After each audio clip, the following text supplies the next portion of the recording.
Welcome to the channel. Thank you for tuning in today. I'm joined by a special guest. Introduce yourself. Charlie White. Love for coming down, bro. Today we're talking about a very special topic. We're speaking about D'Angelo and we're doing a 20-year anniversary of the Voodoo album, which came out on January 25th, 2000. Now, before we even can start talking about Voodoo, we're going to have to speak about D'Angelo and his first album. But what were your first thoughts of D'Angelo? What was your first introduction to him? My first introduction to Angelo was actually Untitled, the song, the video. Yeah. He was naked on TV and I was a young guy and I was thinking, why is this man naked? Yeah. Literally, yes. But in a musical sense, I heard Brown Sugar on like YouTube. I just literally thought this was the most sickest thing. And I bought the album. Okay. And then listened to it. That's mad. My first introduction to D'Angelo, when I was younger, if you've known me from young, you know, my house, we had albums everywhere. Yeah. So he was in a movie called Jason's Lyric, and they had like a song. It was like all the, you know, all like the biggest guys in R&B in America. So Brian McKnight, Usher. I can't remember half the names. All Bear Man were in it. Tevin Campbell, Boys to Men, all of them were in it. So it was through that actually. That was the first D'Angelo song I ever heard. We had the Brown Sugar CD at home, and Brown Sugar was always on repeat. But I was 4 or 5 years old when I was hearing this, so I couldn't really like articulate why I liked it. Yeah, but I feel it. Yeah, but I can tell like I actually like the song. And then that takes us into Brown Sugar. So what are your first thoughts on the Brown Sugar album, bro? It felt super like soulful, but hip hop as well. When I first heard it, it was very futuristic to me. Even though I was living in like maybe 2005 when I heard it. Yeah. But it was very like ahead of its time. Even though it was made in '95. One of my favorite songs on it was like Brown Sugar, this actual song. Yeah. All right. When I get by. Why do you like them ones in particular? And also Shit Down Motherfucker. I like that one too. Yeah. But there's I like Brown Sugar the song because it's very simplistic, and ad-libs on the song are just like everything. Yeah. And the groove and the way he's singing, just the whole vibe is just amazing to me. But All Right is probably my favourite song there. I don't know why. It's just the vibe. It's just But I think like song structure wise, Shit Down Motherfucker is his best song on the album. Okay. I can't lie, I'm gonna need to read off of the track list, did it? Because I don't forget. So I like Brown Sugar. Brown Sugar is Brown Sugar. I don't think it don't need much explanation. You already know what it is, a Brown Sugar. Another one I proper like, Me and Old Dream and Eisenman. That's a good song actually. The start into that tune, bro. Oh my. Yeah, I probably see. That song's different from my days. Like the harmonies on it, the instruments when he was making the song, even just the whole song, the whole vibe of the song, I think it's amazing. I love Shit That Motherfucker. Who names a song called Shit That Motherfucker? Exactly my point. Who does that, bro? And what he's actually talking about in the song is about someone cheating. Exactly. It's just like, oh, whoa, that's it.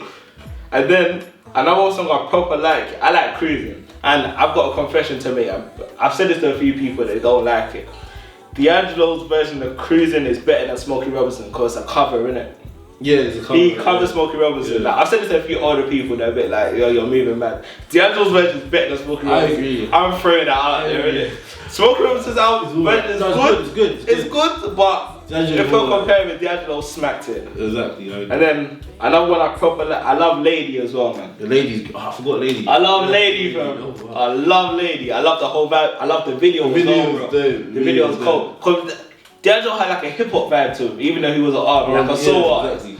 And the whole video, the vibe of it, I love like modern day songs that are sampled as well. So The Game's got a tune, all that with Big Sean. Fabulous. I love that sample. Yeah. What was even mad, the first time I heard that song, I was so puzzled, fam. I was saying to myself, it's familiar. These are sampled. I couldn't remember it being D'Angelo's song, but I knew I heard something similar to it. Then it was a few years after, I was like, okay, it's D'Angelo. Yeah. So I think it was on his Jesus Peace album, but it was a few years later I really clocked it was a D'Angelo tune, the man sample. And then I love Higher as well, because Higher sounds like a church tune to me. Yeah. It doesn't only me. It sounds like a church song to me. Because his dad was a pastor as well, so it was like, although I was not really speaking about church things on 9 of the songs, on the 10th, let me take you to church a little bit. Like, at least let me throw in a little bit of that influence. It was a good way to end the album as well. Exactly, it was a perfect song to end the album. Yeah, but those are my favourite songs on Brown Sugar, but that leads us into Voodoo. which come out on January the 25th, 2000. Now, do you remember your first thoughts when you heard it, or do you remember the first time you listened to Voodoo? As an album? Yeah. Apart from take out Untitled, the first time you listened to the whole album. It was 2013. Really? Yeah. What were your first thoughts? Do you actually remember? I didn't like it. Really? Not the first time I heard it. Yeah, I don't know why I'm saying really, because the first time I heard it, I couldn't really take it in myself. But go on, explain it. Because I heard Brown Sugar first, so going from Brown Sugar to because I was just going through all these albums at the time. Yeah. So going from Brown Sugar to Voodoo was very confusing. Yeah. It just isn't it's not the same. But obviously, I gave it some time and listened to it more, and I realised that's his best work. Yeah. I thought it's just a different level. They took funk elements, they took hip hop elements, they took soul elements. It was just a different. I don't even know the word. It's mystical. It has spirituality to it. Yeah. So it was a really amazing album. I'm with you on that one. The first time, you know what was mad? I think I've even said this to you before. Growing up here, I had a lot of older people around me. So all the albums I used to speak about is albums that came out in the 90s or early 2000s, which they can relate to. People my age, maybe, if they go from musical backgrounds, they can kind of get that. But if not, they won't really listen to that when they grew up. So I would go up to people my brother's age. Bear in mind, my brother's at 34. So my brother's a bit older than me, yeah. So I'm going up to older people and I'm saying, yo, I know you listen to D'Angelo, Voodoo or Brown Sugar.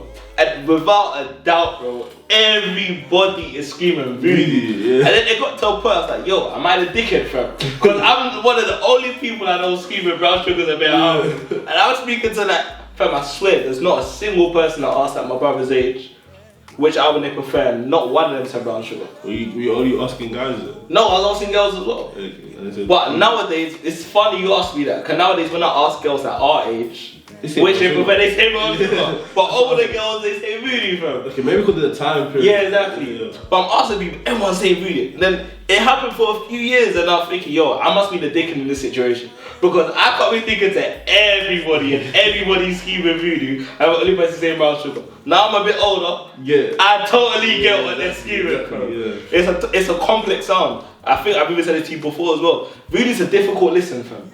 It's not as smooth on the ears as Brown Sugar is. I like to compare it to when Kendrick went from Good Kid, Mad City to just Butterfly. Yeah, definitely. Definitely. It's a totally different direction. Vibe, definitely. But it's very black. That's what I like about it. It's very pro-black. Both albums. Yeah. Very pro-black. Let's get into the track list. Yeah. What do you think of Player? Okay, Player is an awesome intro because it starts with chanting. And if you go from Brown Sugar, you hear that album and you have this album start with chanting. So what the hell? But yeah, even what he's talking about is like a basketball reference. Like he's talking about player, playing something. And the end part of the chorus is like, player. I love that bit. Oh, I love that bit. That part is cold. Oh, mate, this guy is just what do you think of that song? I love exactly the bit you're gonna mention. Yeah, I was planning to say that. I love the build up as well. If you clock it, it's it's like the instrumentation before he even starts singing. And then when the beat drops, it's it's a perfect intro into an album. Yeah, perfect intro to an album. Literally it is. Sounds like an intro. Therefore. What's the next one? Devil's Prayer. What do you think of Devil's Prayer? Yeah, that's one of my top 3 songs on the album. Oh, yeah. Why? Because it sounds like a song that could be on the radio. Yeah. And it's not really lovey-dovey. It's really it's like a... Niggas could like it. You know what I mean? I hear you. I play it in front of a bunch of dudes and no one would make it sound like it. It's cold. That's what I think is really dope. It's like a hip hop song. Rap singing. He was doing Drake before Drake. Yeah, I hear you on that. Yeah. What do you think of it? I like Devil's Prayer. I can't say it's one of my favourites.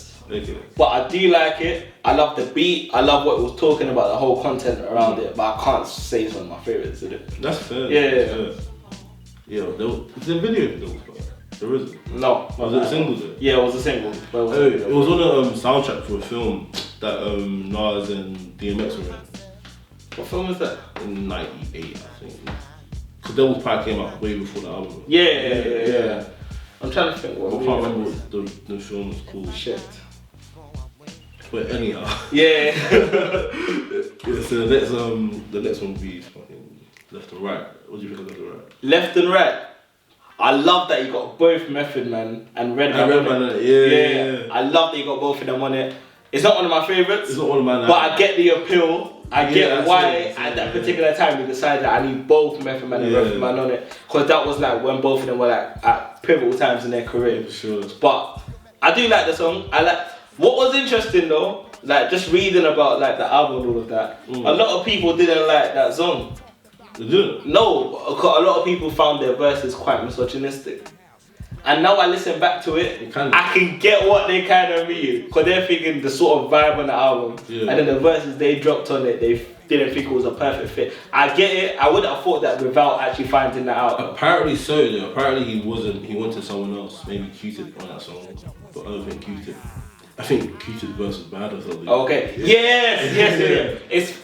That's true, that's definitely true. Because Q-Tip was in the studio when they were making the album. The documentary, yeah. So apparently he just didn't do a good verse. So he had to replace it and like ended up getting down. I don't think that was his main like focus, but yeah, that's sick though. The line. What do you think about that? Okay, that song.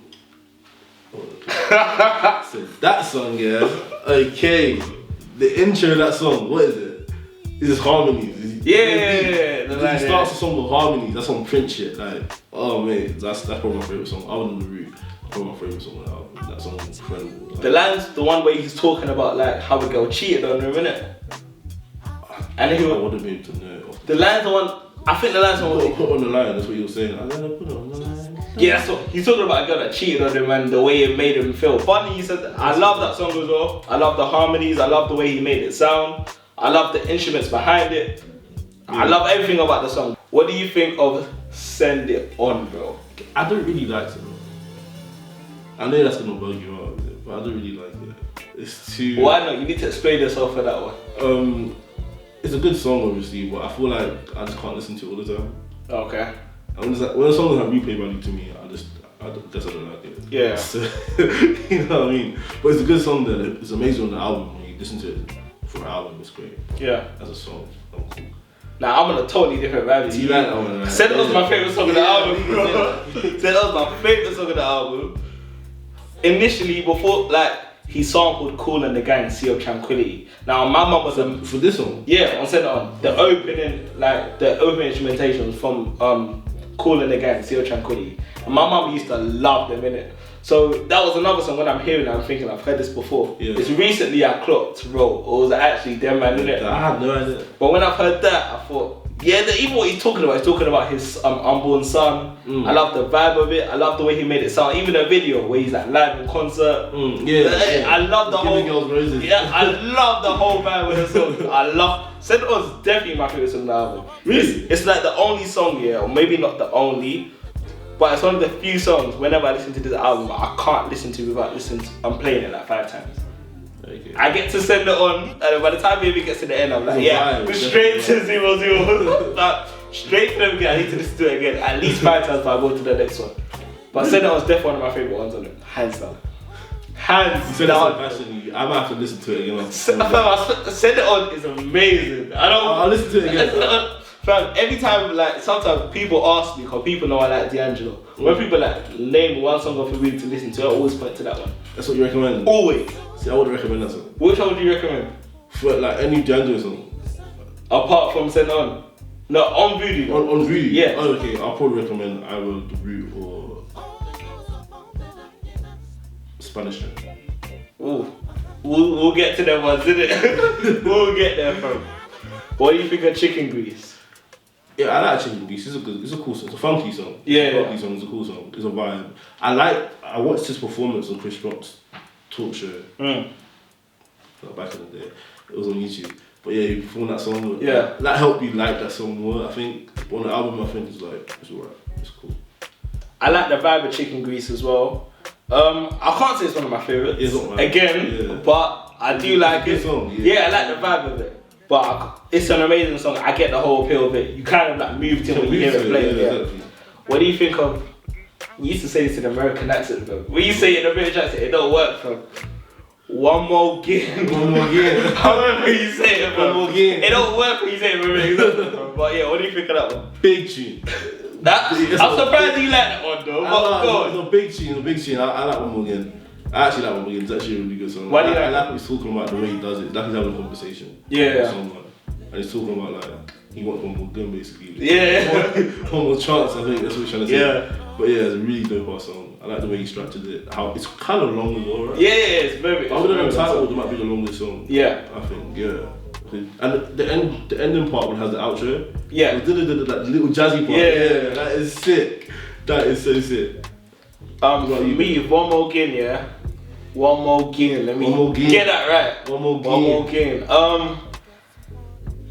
It's a funny one, yeah, because usually when I like songs the way I like One More Again, I can relate to it. But I can't relate to what he's talking about in the song, but same, I still love it, fam. Can't relate? Nah. Essentially what he's talking about is like a relationship that's gone bad, and like he wants that person back. And like to the point where he just wants one more. I can't really say I remember that.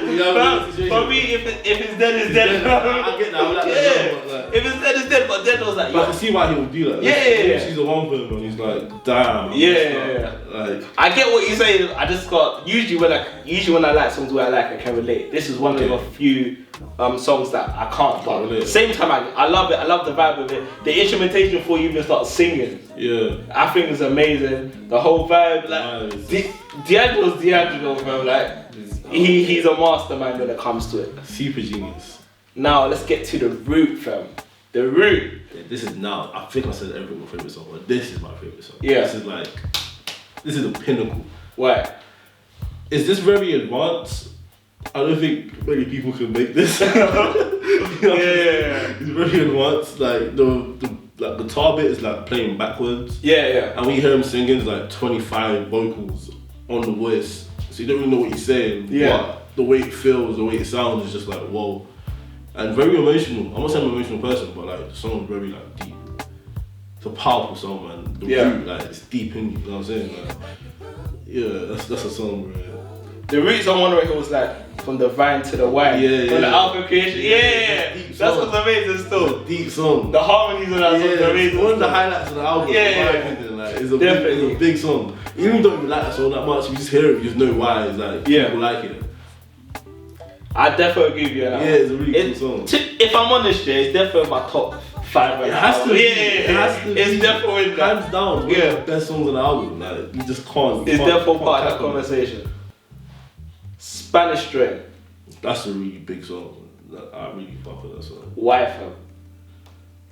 It's a Spanish Strain. It says it on the title. It has a Latin vibe. It makes you want to dance. Like it feels like a live song almost, like a song that's made to be performed. So like for that aspect, I get it. Like it's really something I'll listen to and just dance to. What about you? I always pictured having a bad B, like a bad Latin B around me when I listen to that song. But you know, with Spanish Strain, yeah, I think I might even disagree with a lot of people on this one. I like Spanish. I can't say I dislike the song, but I don't like it as much as everybody else does. So you reckon a lot of people like the song? Yeah, fam, loads of people I speak to about Voodoo like Spanish Strain. Exactly. I'm not as enthusiastic as everybody else is at all. I don't like it as much as everybody else likes it, fam. I don't know why. I can kind of get, a lot of people say it gives them happy feet, like they hear it, they will like dancing. I can't say I don't get that, but I don't get it to the same extent everybody else does. Do you reckon you like to dance more to like slowly? Not really, nah. So what do you like to dance to? Songs that have like actual beats, fam. What? Like, Spanish Strain, I don't know what it is, fam. I don't know, fam, that's what we say. I can dance to it, yeah, but I'm not, like, if I'm screaming about like songs that proper like, I'm probably not gonna scream Spanish Strain the way a lot of people do. That's fair, but it's probably just me being it's just you. It's just me being different, but I'm not as enthusiastic like I said. I don't, but I think, don't get me wrong, I love the song. When I listen to it, fam, if the camera weren't rolling, if it was playing, I'll be dancing to it, fam. I'll be dancing to it. Yeah, but it's not like I've never gone out my way like where I've seen the video album, I'll be like Spanish it straight away. Yeah. But I've done that for Send It On. I've done that for Africa. I've done that for Untitled. I've never done that for Spanish Straight. Okay. See what I mean? Yeah. Feel Like Making Love. I have a love-hate relationship. So. Explain yourself. I like the original. Really? Yeah. But I do like what D'Angelo did to it. It does sound better, but I grew up listening to the original. Okay, yeah. So it kind of like mess you up a bit. But I do like the song. I know Lauren Hill was supposed to be in it. Yeah, then something messed up along the line, yeah. I reckon that would have been beautiful because the song on her album, Nothing even matters. It's fucking incredible. So I keep on swearing, I'm sorry. No, I'm going, man. Go on. But yeah, it's a really good song. But I do like feel like making up. It's a good song. I don't really know what to say about it. Yeah. It's a Roberta Flack cover. So she originally had on D'Angelo covered it. The same way he covered Cruising from Smokey Robinson. I fully prefer D'Angelo's version. I can see why they fully more modern. Yeah. He had like a little D'Angelo kick to it. Yeah, exactly. Yeah. I like it. I fully like what he did. I have no criticism of the song at all. Fully like it. No, that's fair. I can't really say fully fair. What do you think of Great Day in the Morning / Booty? Yeah, this is all how sexy. Yeah. 100%. Explain this. 100%. Alright, go on, explain yourself. Great beauty. He's saying it in a great day in the morning. What's the best thing? Morning set. Like, I get what you're trying to say. Like, hit the beauty in the morning. Like, he even said in the song, hit it in the morning. Yeah. Bro, hey.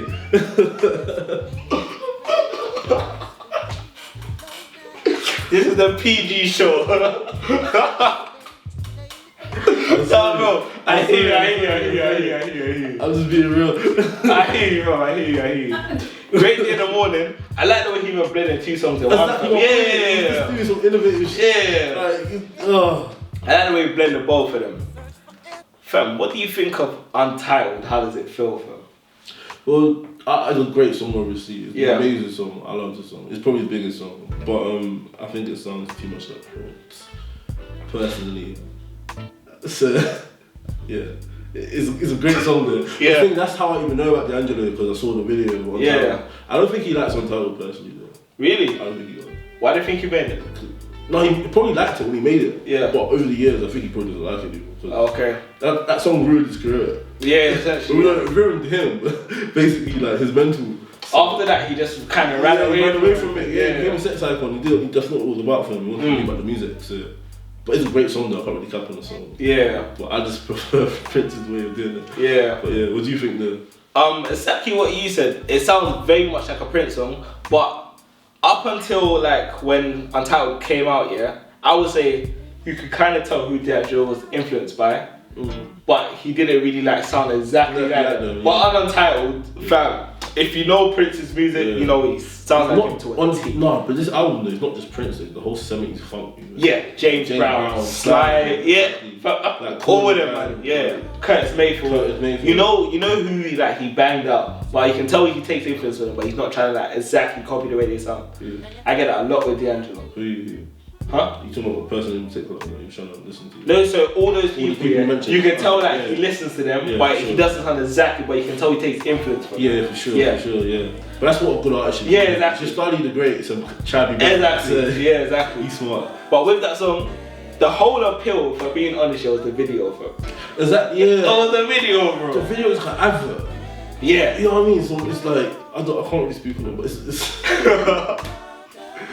Cause I don't even know. They could. I don't know. Even when I speak to bare girls, I was speaking to some of my friends. They listen to him, innit? And I'd be like, let's say we're speaking about D'Angelo. D'Angelo's playing in the background. Yeah. Then as soon as they mention D'Angelo, they mention the video straight away. Like you can see the excitement when they're speaking about. He doesn't like that. Yeah, exactly. Yeah, that's what he hates. He couldn't deal with it. Couldn't deal with it. Yeah. I'll be honest myself. Imagine making art and all people care about is just the way you look. Yeah. That's just like wow.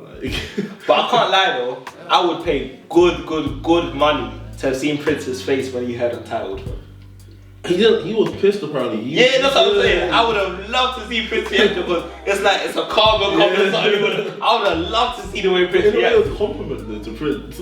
I don't think he was too fond of it though, bro. But yeah, he's the type though. He's competitive. Yeah. And then further, we get to Africa, last song in the album. This is a great song. What do you think of it? I think in terms of the song, written wise, the actual songwriting aspect of it is probably the best song on the album. Yeah. Because he's talking about Africa, but he's living in America. And he's saying Africa's his descent. Yeah. It's very deep. And I think it's really like detailed as a song, and there's also a demo version on YouTube. And he's just playing keyboard. Yeah. You heard it? Yeah, definitely. You can actually sing. Like, Yeah. You know what I mean? He's a proper vocalist. I was thinking, raw. It's not just like no auto-tune.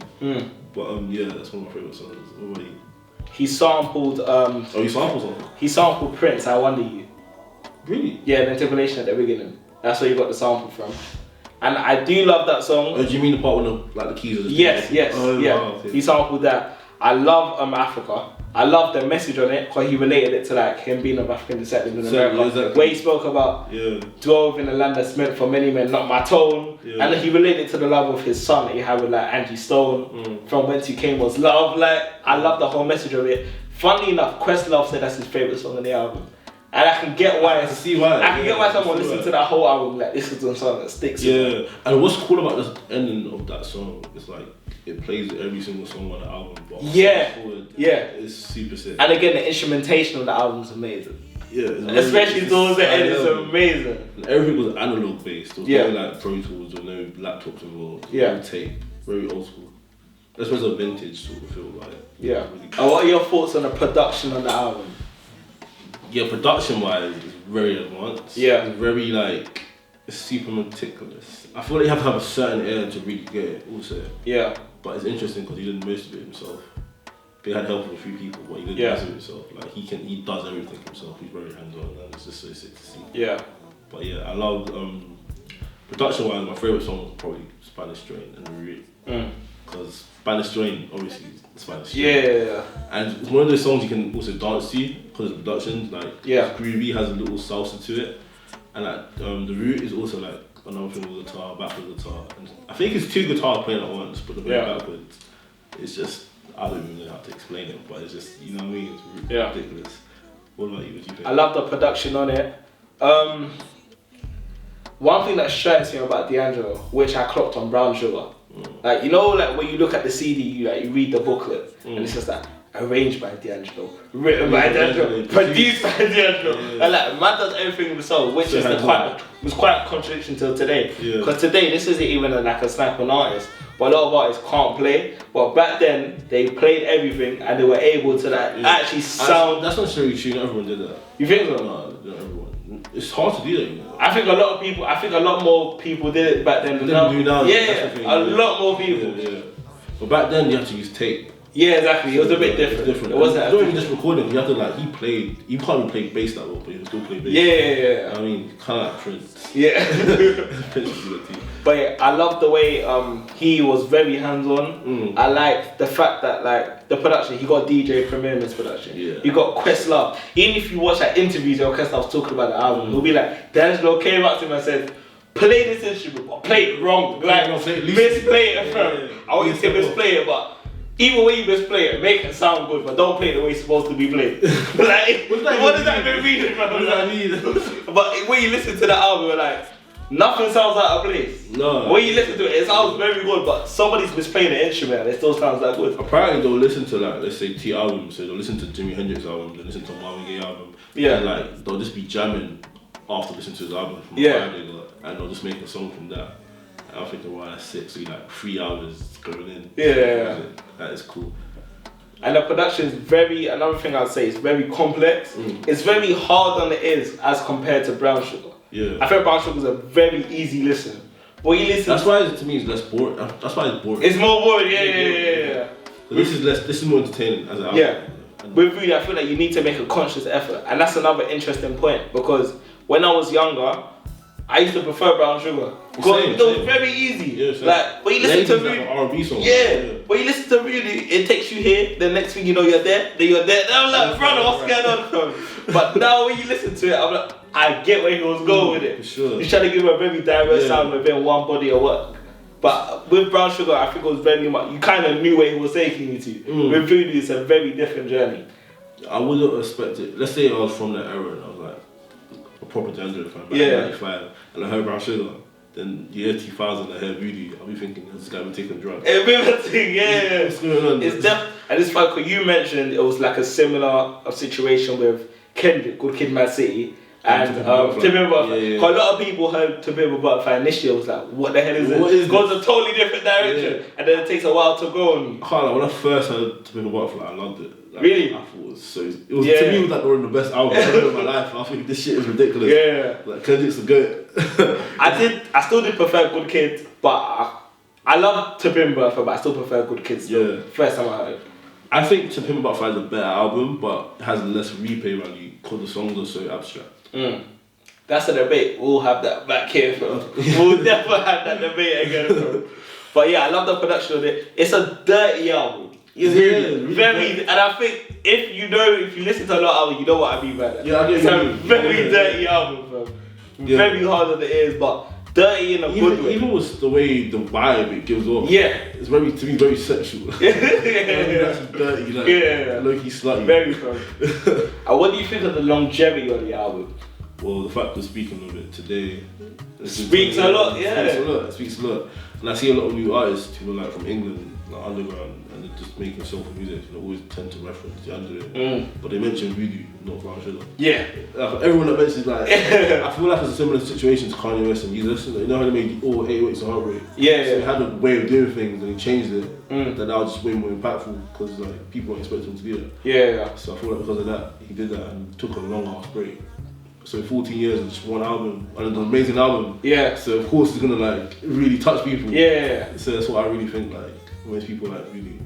Thank you for mentioning that as well, because I think another reason a lot of people love Voodoo is because people thought that was the last thing they would get from exactly. But the 14 years from Black Messiah. A lot of people died. Yeah, people died not hearing like. Another thing so a lot of people were like, yo, this might be the last thing we get from man. So you know what? Let's just run with it and enjoy what we got from him. Until he came with Black Messiah, another sick album. If you ain't heard that, listen to that. He went on speaking to like people in Ramadan and everybody's screaming Voodoo, Voodoo, Voodoo, Voodoo. And I'm thinking, wait, is it me? And then I see like big people in the music industry in America screaming Voodoo. Stevie Wonder's mentioning Voodoo. Prince is mentioning Voodoo. Yeah, fam. There was a point where Angelo says him and Stevie Wonder are friends. Because of Voodoo? Yeah. And I'm there thinking, yay, like, brother, I'm definitely thinking this. There's something I'm not hearing that everybody else is hearing. To be honest, what I liked about Voodoo wasn't just the music, it was the whole image, the whole package. Like, if you go back and watch the videos on YouTube and see how he performed, and just Voodoo was out. He was like a rock star. Yeah. He was hench, he was in shape, he was like breaking the drums, he was like proper going ham. And he had, what's that, Hamilton, who? It's an artist, a singer called Hamilton something. Lewis Hamilton. I can't remember his name. I can't remember his name, but he had a single, he was really dope. Yeah. And he was like back doing like background singers. He had Questlove on the drums. Oh, okay. It was a proper band, like it was sick. Yeah. And it held the whole Soultronics movement. Yeah. I do Jay Dilla. Common, I think. Yeah, it was just the wavy time period. So, and he was at the forefront. He was like the number one guy doing it. So it was sick. And I think even when he dropped the album, like the reviews it got, like Beyonce called it the DNA of black music. Solange said, Solange said it's the church you go to worship the religion of soul music. You had imagine, fam. You had like. You know BJ the Chicago kid. Yeah, he sounds so much like the Angelo. Fam, you know he made a whole mixtape dedicated to Voodoo. Is it? When he covers songs, he made a whole mixtape. You're thinking, yo, like this actually has a lot of impact on me. Yeah, man. You listen to the like it sold 320,000 first week. Like it's widely regarded as one of the best like R&B albums, especially neo soul. A lot of people like it's nearly impossible to state how big Voodoo was and the impact it's had on people. I really wish I was like conscious and like I knew what was happening. Around that time, I just didn't deep it. Yeah, we were quite young as well at the time. We couldn't really understand it. But Voodoo was definitely the album, bro. For sure. Definitely. It's a shame we didn't put out nothing else because to me, it felt like it was like he was like the forefront of the soul movement and Usher was like the commercial R&B. Yeah. And I feel like they could have kept him there, but then he just disappeared. Did a Frank Ocean. Even worse. Frank didn't even go away from it. I think Frank will come Frank will go for like a little 4 years and come back. He'll drop a single here and there and come back. Jack was like, fuck you lot. What do you? I'm doing bad. He did a song with Dr. Dre too though. What tune is that? I feel like I even know the song. That's how I even Did you imagine something like that? Did you imagine? I feel like I know the song, bro. I'm just trying to think of it right now. It came out at 2006. It was a Snoop Dogg album. The blue carpet treatment. You think that was like... Yeah. I don't know what you're talking about. I remember now. It's always like a blue black and a two-pack. Yeah. That's a two-pack. Snoop Dogg's got like his little... I remember. But yeah, Voodoo's a sick album, man. Definitely go out and listen to it if you listen to it. It's a 20-year anniversary by the time you see this video. And from what are your final thoughts on Voodoo and any recommendations you have for people?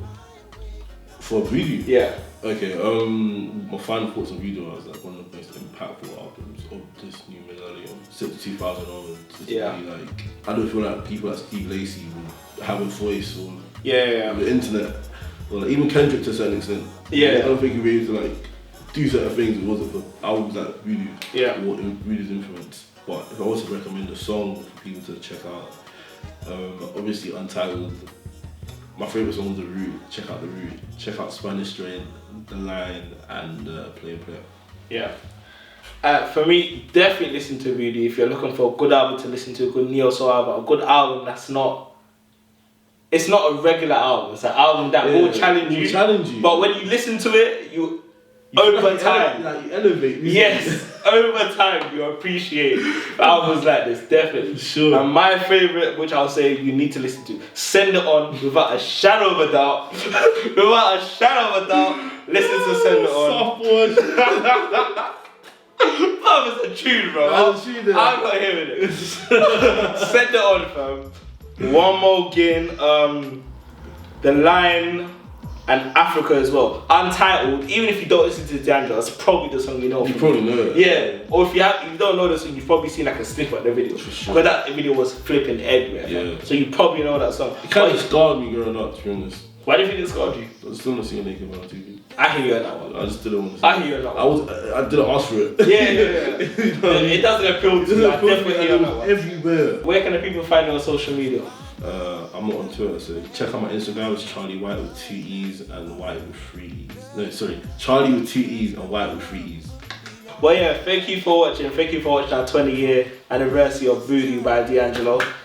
Subscribe to the channel, like, comment. Let us know what you think about Brown Sugar or even Voodoo. Let us know if you have other favourites. Let us know in the comments. Whatever you think about the album, let us know. We want to hear your feedback. But thank you for watching. On my songs, all the music that I do, it's like I look at it like a finger, you know what I mean? It's definitely a part of my life, and I'm writing for my life. I'm writing about my life, you know, the things that happen to me, things that I go through. That's a part of my life.